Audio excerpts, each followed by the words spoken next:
All right, y'all. Welcome back to the City Kids podcast. Today, I got a special guest with me, newly signed Ricky, mini camp Ricky, from Wingate to Winston, all CIAA first team.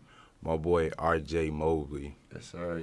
Let's get to it. Nah, for real. First thing I want to say is just congratulations, bro. Congratulations making it to the league, especially from an HBCU, bro, from a D2 school. That's not one of the easiest things, bro. Yeah, it definitely was something hard, but I appreciate it, bro. Just the support and just, the Ramley sticking behind me the whole way. I definitely needed that. Of course, bro. Of course. So I want to just take it back to the beginning for a little bit for people that's just now, this their first time ever hearing about you, bro. Where did it all start for football for you? For me, football started in high school, really. I didn't really tap into football until high school. I wanted to be LeBron James growing up. So I was about to ask, what you like? Yeah. You wasn't in Pop Warner? Yeah, it was. I played Pop Warner and everything, but I wasn't really taking it serious. You know what I'm saying? I was taking basketball serious. So I definitely wanted to be a hooper back then. But I tapped in sophomore year of high school for. Okay. I had a homeboy. He committed to go to Liberty, play safety. He was telling me, 6'3" on the court is small, but 6'3" on a football field is huge, no matter what position you play. I'm like, yeah, bro, that make a lot of sense. And he's like, basketball is 15 men on the roster. Yeah. Football is, they can carry up to 80 sometimes. Yeah, you got a chance with football. So Yeah. I'm like, I'm going to just stick with football. Basketball is definitely, that shit, you really gotta have a straight head for that shit, bro. Yeah, not even that. Your skill set got to be crazy nowadays, but you got to be able to dribble, shoot, dunk, play defense, and run a whole offense. And bro. that's just playing professionally anywhere. That's not even talking about the niggas in the A. Right, Yeah. That shit's crazy. But so what you play? What you play in basketball? You just played the one? Yeah, I played point guard. As tall as I was. So my center, he was 6'10". His name was Patrick. Yeah, he committed to USC. We had a 2 guard. He was probably my height too. Our 3 guard, he was really shorter than us, but I guess our coach, he kind of big ball handlers. He was big. Yeah, he wanted big guard. So I played point guard for the most part. Okay. Yeah. All right. Yeah, that's a move. I ain't play. I was always football because I was a lot bigger. Yeah. But I wanted to. Basketball was low key where my heart was at. I feel like every black kid's dream is to be a hooper growing up. You want to be a baller for real. So ain't nothing wrong with that. Yeah, football just come really I feel like it's just. I feel like football come with life. Yeah, I was about to say it's just life lessons, and then you just end up in football. But would you just finish in college and whatnot? How you feel about where's your status on in the NIL deals?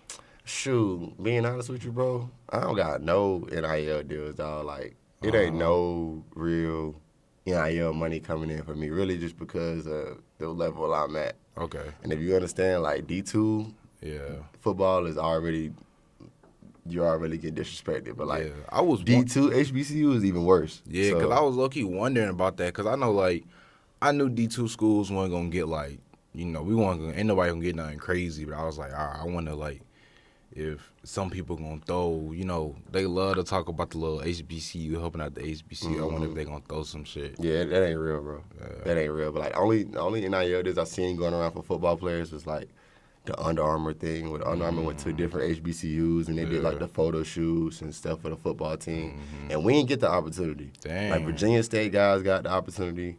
I think Bowie State did. I think who else sponsored by Under Armour? It was a couple of teams in the Seattle that got that little photo shoot going. Oh no, I lied. Morgan State. Okay. But it was some HBCUs that got. The Winston definitely needed that. Yeah. That notoriety and stuff like that because we got the best stadium in HBCU football. Dang. Yes, bro. We get so disrespected on a whole nother level. It doesn't make sense, bro. Dang, I didn't know that. Yeah. Dang. So it's all right. What would you say besides Bowman Gray, what other stadium you enjoy playing at? Shoot. I'll probably say Central. Central. Just because if you know Durham, the city itself is already hostile. So yeah. The football games made it 10. You feel the city. I was that game because even though we in 2 different divisions, they the Winston Riley little little feel, little rivalry. It's always there. It's the same. It felt like we was playing against Fayetteville State. Honestly, it felt like it was a real beef type of deal. You know what I'm saying? So it didn't make it seem like they was much bigger than us. You know what I'm saying? After they just won the national championship and stuff like that. But at the same time, like, they played some really good football, and they crowd was there, like, to really push them on. So I really felt the energy in that stadium. All right. The crowd be like, ever be too loud? Oh, it's disrespectful. Like, it's disrespectful. It's when you go to HBCU games, like, it's different than people just yelling. Like, they're saying, like, whole sentences and phrases and terms and stuff, and you just, like, you hearing it fully, like, okay, I got to lock in, bro. Like, it'd be somebody mama in there saying she'll kill you, she'll get her grandson to come shoot up the bus and stuff like that. You know what I'm saying? Like, crazy stuff. Damn. But you got to lock in, you know what I'm saying? Because they trying to throw you off. Damn. Yeah, that's crazy. Yeah, they fed. All right, so how you feel when you got invited to the HBCU Legacy Bowl, bro?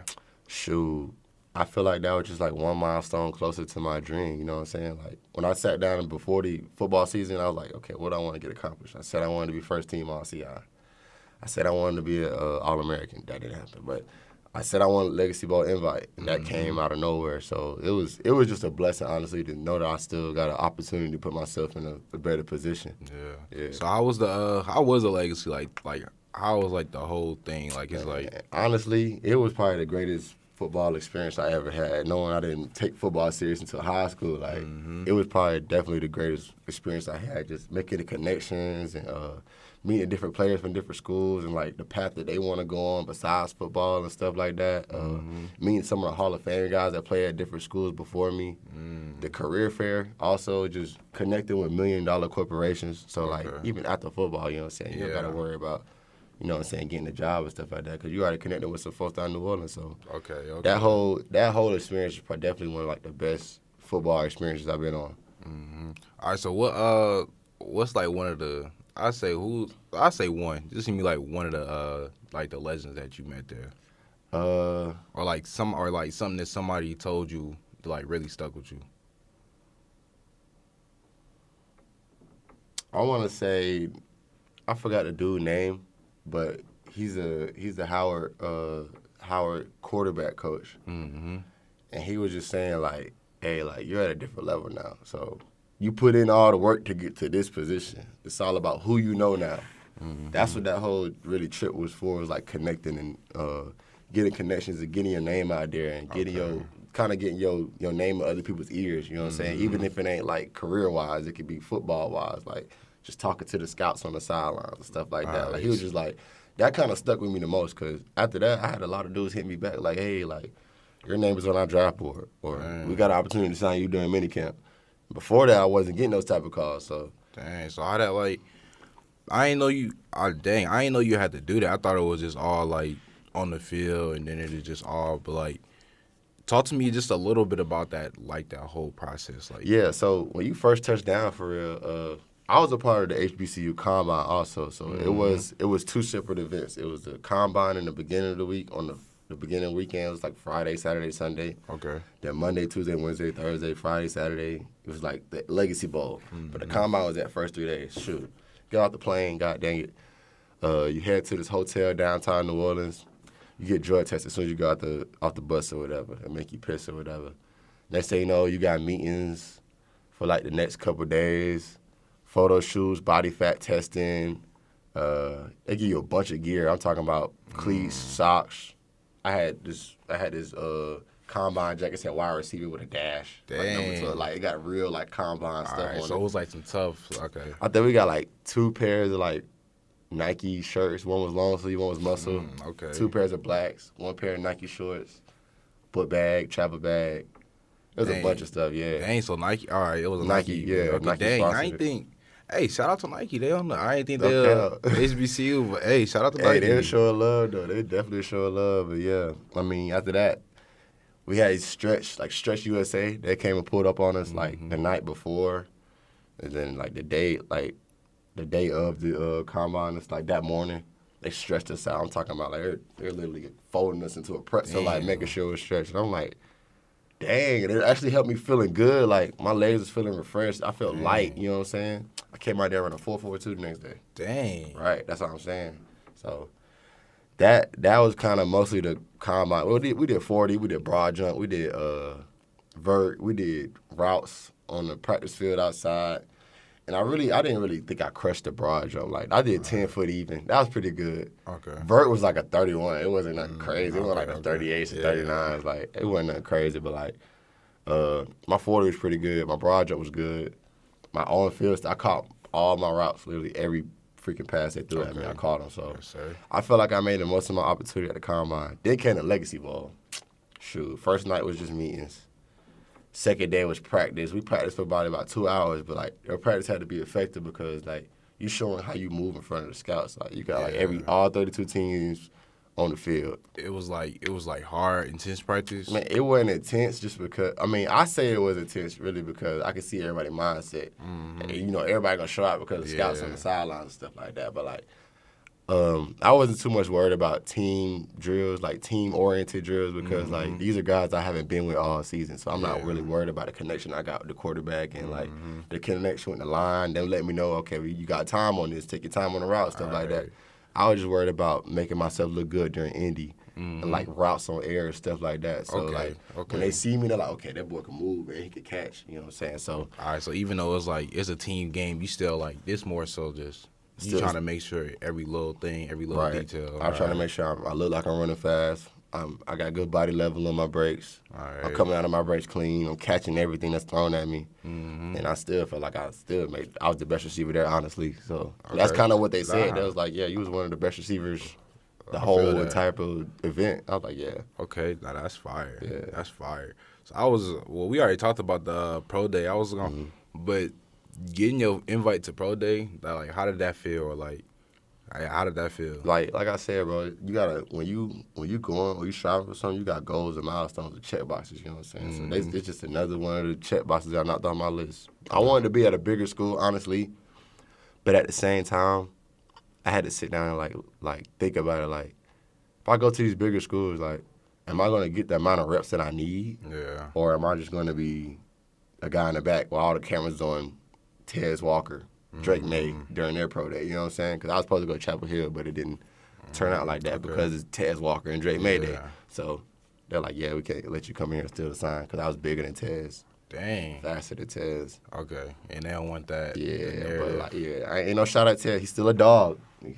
Tez Walker is a dog. Shout out to He's Tez. a dog, but you know what I'm saying? I didn't want to go in there and like, you know what I'm saying, mess the vibes up. All right, so let's talk about draft, like entering the draft, going into draft. Like, talk to me like that whole pre-draft phase. Shoot, first thing first, you sign with an agent. You know what I'm saying, after the season or whatever. How was that? Like, how you find the agent? Like, see, my agent said he's been trying to get with me for like a year already before. Dang. That's what I'm saying. So I had a certain buzz about myself I didn't even know I had. Dang. My name was in rooms I didn't know. So he came to me like, yeah, bro, I want to sign you December 3rd. So I went on my way to go to Charlotte to meet with him. Sat down with him, had dinner or whatever. He just told me what his plans was for me, what he could offer me and what he could do for me. And I just told him, shoot, what I wanted. I'll probably cut it out. It was like hair on the side. Yeah, I think I know you talking about. Yeah. He got a lot of guys. He's got a lot of guys. Yeah. So me coming in the situation, he just, you know what I'm saying, made me feel comfortable. And what really made me want to sign with him is that he was really God-driven. Like, okay, yeah. Like, he was like, bro, like, I just put all my problems and faith to the side. Okay, yeah. You know what I'm saying? Like, God handled it. You know what I'm saying? I could just control what I can control. Yeah. I'm like, all right, yeah. That's the type of guy I need to sign with.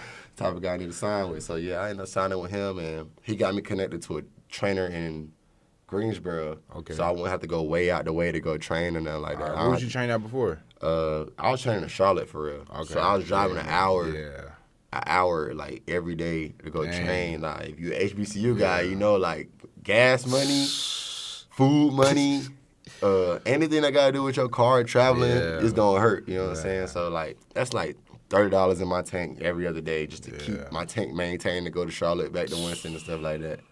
But shoot, he got me connected with Jimmy Lamore over there at Strength and Body in Greensboro. That drive was 25 minutes, you know what I'm saying? Right down the street. Exactly. So connected me with Coach Jimmy. Coach Jimmy kind of like, for like 12 weeks straight, just honed in on my athleticism, got me bigger, faster, stronger, you know what I'm saying? And he was a really God-driven guy, too. So after every workout, he'd give us a prayer or a lesson from the Bible or whatever he read that morning, you know what I'm saying? Okay, Any message he can get us in that moment, he'll tell it to us, you know what I'm saying? But, like, for 12 weeks I've been training with Jimmy. He'd be getting us right. And then in between those 12 weeks, that's when we had the HBCU Combine, and then we had the Legacy Bowl. Then after that was Pro Day. Then, you know what I'm saying, that whole 12 weeks was just, it was crucial, bro. You really got to lock in with yourself because you won't really see the results unless you're recovering. It's not showing up and working out. It's what you do outside the workout after you're done putting the work in. That's really you're going to see your progressiveness, you know what I'm saying? Your progress. So it's just, so like it's just like all networking. Yeah. It's networking and working for real. Like, because you don't want your networking to not show your worth. Yeah. You know what I'm saying? Yeah, so you got to make sure. As much as you connected with these people, you got to be putting in the work, too. Facts. All right, so how was it, I'm going to say, like, declaring for the draft. I'm going to go there first. Like, declaring for the draft, how was, like, was you nervous to declare? Was you, like... Yeah. I'm coming out the same draft as Marvin Harrison Jr. Yeah. Like, and I'm in the same position, so... Nah, no count. It was very nerve-wracking just knowing, like, hearing the stuff about, like, all these other wide receivers from the year before, and I'm not at a D1 school yet again. I'm not at a Power 5 PWI yet again. I'm at Old State U, you know what I'm saying? Yeah. So it definitely was nerve-wracking, but at the same time, once I realized where my name was, kind of like, okay, I'm by myself with this thing. Like, I could really go far if I just keep pushing myself through this whole process. Man, I did my thing, honestly. It wasn't really – the nervousness kind of went away during the training part and getting around the other guys. But declaring for the draft, when you first enter your name, because you kind of got an idea, okay, I'm not going to be first round. Like growing up playing the sport, you want to be first round. You got that dream, bro. You know what I'm saying? You got that dream come off the board first, second, third, fourth, fifth. You know what I'm saying? Yeah. But it didn't happen that way. So that was probably the most nerve-wracking part about it. Just knowing, knowing, like, I wasn't going to be first-round guy or second-round guy for real. Yeah. That was quite the most nerve-wracking part. Nah, no cap, but I feel like it'll work out in the end. Oh, yeah, like, for sure. That'll just make you go 10 times harder. For sure. That dog going to show. Nah, but, all right, so what you getting the call from the Bears? How was that? I picked up my phone and I seen Northbrook, Illinois on my phone. I just started crying for real, like before I could even answer. But I had it tightened up because I was like, bro, I know my phone be getting calls late, so that thing ring 3 times, he gonna hang up or it's gonna end. Dang. So I picked it up. He was like, this is Mike Zazowski, Chicago Bears, what you doing? I think you in a row. It sounds like you're in a row. I'm like, yeah. He said, well, I just want to let you know you got an invite to the Bears rookie minicamp. This ain't the third, bro. I about pulled over on the side of the road. Hey. I about put over on the side of the road. And my agent let me know. He was like, hey, you got that call? I was like, yeah, I got that call. I was like, why you ain't tell me? He said, because I wanted to call you first. I was like, yeah, man, Rob, I appreciate that. You know, it was very exciting. And so right after that, I'm just looking at the wide receiver room, what their wide receiver room looking like, stuff like that. Man, I'm on it. That's what I was gonna talk to you about. Like, with them getting Caleb Williams, bro. Like, yeah, bro. Yeah, that ball is gonna be on the money every time. Like, accuracy is crazy, playmaking is crazy. So we got a chance to really do something with him. Yeah, especially if he comes in. If he's not the type of guy that comes in and not wants to do rookie minicamp, and he actually wants to do it, I'm going to try and get locked in. I'm trying to get a couple passes from him during a couple days, because for sure, that's going to be lit. For sure. Is it I know, like, you just got signed, but, like, is it any guys on the team that you already hit up, or you already, like, you ready for that first interaction? I ain't really hit nobody up for real. I did hit up Ian Wheeler. He's another guy from Howard, running back from Howard. He got signed. He's an undrafted free agent, so his contract is a little bit more solidified than mine. You know what I'm saying? Mine's a rookie minicamp. His is like undrafted free agent, so he'll make it through minicamp, training camp, OTAs, all the way to the season. Oh, all right. So minicamp is just minicamp. Right. It's the tryout to see if I get invited back to training camp type deal. So basically, his deal is like, he's good for minicamp. He's good for training camp. Now, when the season come around, it depends if he's going to be 53-man roster or is he going to be practice squad type deal. You know what I'm saying? So he could be making – that's the difference between making $75,000 a game versus $25,000 a week. Dang. Which both is good from an HBCU standpoint, because we're doing it for free. Literally. You know what I'm saying? So, yeah, I mean, that's kind of the difference between my contract and his. But Keenan Allen, that's another dude I really want to get in contact. If you know Keenan Allen, bro, he's a receiver artist. Like, you know what I'm saying? Like, it's really art to him. So, yeah, I really feel like that's kind of one of those interactions I really, Caleb too, just how talented he is and stuff like that. DJ Moore, him too. Yeah, just those guys. All right, so let's say everything will go green, which I'm sure it will. Like, you can make it all the way to the regular season first game. What's some DB matchups that you looking for? Shoot. It's kind of hard to say because I don't know who you play twice a year and stuff like that. Right. But I did see on there that we do play the Cardinals. So I was gonna say Byron Murphy. Okay. I like Murphy. I like Trent McDuffie from the Chiefs. Okay. I got a sparring match. I want to hit my boy Cam Smith again from the Miami Dolphins. Okay. Yeah, because I was gonna ask you about the Dolphins. Yeah, I feel like Ramsey's tough, but I don't know. It's something about them other DBs that's really like, I think it's stickier. Okay. You know what I'm saying? I kind of put Jalen Ramsey and Trayvon Diggs in the kind of same field because they're more bigger in phase, like Sauce. They're more bigger in phase type of DBs than those sticky small DBs that got the heart. I like the small sticky DBs. I want those type of matchups. So like Trent McDuffie for sure. All right, yeah, for sure. All right, so what's your top 5 receivers you like watching right now? God, you put me on the hot seat. Number 1, I'm gonna go with a safe one. This is Jay Jettas. All right, yeah, Jay Jettas. That's just because he's fast, he athletic, and that catch versus Buffalo Bills is just crazy. You know what I'm saying? We ain't seen nothing like that since Odell Beckham. You know what I'm saying? He be hooping. Number 2. This don't knock my list now. This all off production. All right. I'm gonna say Puka Nacua. Okay. Just because he got a different type of dog in him. His routes is not that crazy. You know what I'm saying? He ain't that crazy fast, but like he gonna get to the ball no matter what. And he got a size on him. He got a certain type of dog within his size. You know what I'm saying? It's hard to bring him down. So I like Puka. Dang, more NFL receivers. That boy, what about that boy, Jalen Waddle? Nah. I like, and this is kind of the controversy I'm going to get into because I like full, complete receivers. Like, okay. I feel like you can put Jalen Waddle at the outside, but he's not a 50-50 ball guy. You know what I'm saying? I like those guys on the outside that can catch the short routes, catch the medium routes, and the 50-50 balls. You know what I'm saying? Yeah. So I'll probably have to. I like D-Hop still. Okay. I like D-Hop really just because he's still aggressive. Yeah, he is. With the time he's had, you would thought he would have got more. How you feel about DK? Oh, he's tough. He's tough, but I feel like he's getting in his head too much. Okay. You know what I'm saying? Like he left a different team. Yeah, I mean it might be different in his head, but the way it looks to me, I feel like he let them DBs get in his head too much. Or he let like people. The little outside. Yeah, like he just had an interview, or he just had like a video. He was talking to the little kid after the workout. He was like, "Who are you?" I'd be like, if a little kid tried me, I'd probably laugh because I knew I probably was that little kid back in the day, like, bro, like trying him, like, yeah. But if he said Jalen Ramsey, my dad, I'm a snap. I'm a snap.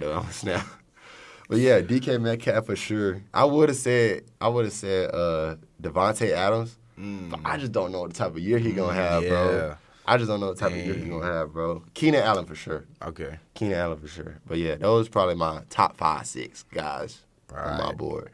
But, yeah, hopefully, hey. Oh, I'm tripping. Garrett Wilson. Okay.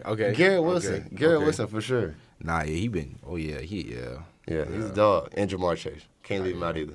Those guys are dogs for sure. How you feel about, like, all right, JaMarr Chase versus Jetta thing that they had going on? Like who should take whose spot? Yeah, with Joe Burrow type deal. Like when they was talking about that. Nah, like far as like, I feel like the face of the new receivers. Like, who you feel like got it more? I say Jay Jettas. Jetta, yeah. Simply because like when you talk about JaMarr Chase, they always and I didn't really see it much because I'm a football player and you think it's drops, you think it's his drops is gonna happen because it's football. Yeah. But they talk about JaMarr Chase's drops early in his rookie season. They wasn't really saying too much about Jay Jettas. It's just a narrative that they had. I'll probably put Jay Jettas as a new school, the new face of the new school. You know what I'm saying? So, and Jay Jettas he's got moves for days. Like his out routes and go balls look exactly the same, and they look the same. Yeah, bro. That nigga is. Exactly. I don't even know. Like, he's just different. He a flash, bro. He's a flash. Yeah. But congratulations, bro, getting signed to the Bears. You know, I'm a Lions fan, though, bro. I'm a Lions fan. I grew up in Detroit, so hey, they should have picked me up. That's their fault. That's their fault. They should have picked you up. That would have been tough. Yeah, that would have been tough. They was talking to me during the process too, and I thought, shoot, they was one of the first teams to talk to me during the process, and they called the school, asking right. They was on me heavy. Dang. Them, the Cowboys, the Browns, Cardinals. That would have Bears, been the Bears too. Can't lie, the Bears, the Texans. Yeah, but I definitely thought Detroit was going to be like top 3-4 teams that was going to make their decision on me. But damn, yeah, that would have been tough. Yeah, and I'm not having it. Yeah. Hey, but you know what I'm saying? You got picked up by the Bears, bro. For sure.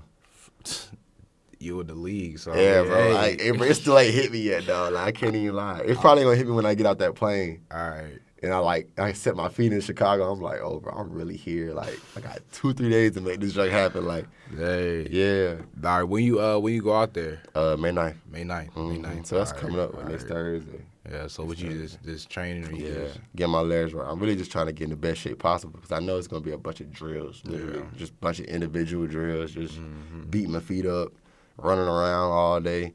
I already know how it's gonna be. So I'm just trying to get myself in that shape already. Yeah. All right. But congratulations again, bro. For sure. Appreciate you for coming on the pod, bro. For sure, bro. I appreciate it, bro. It's Ram love, dog. I'm always going to do it for y'all, for real. For sure. Yeah. All right, I'll see y'all in the next episode of the City Kids Podcast. Peace. Peace.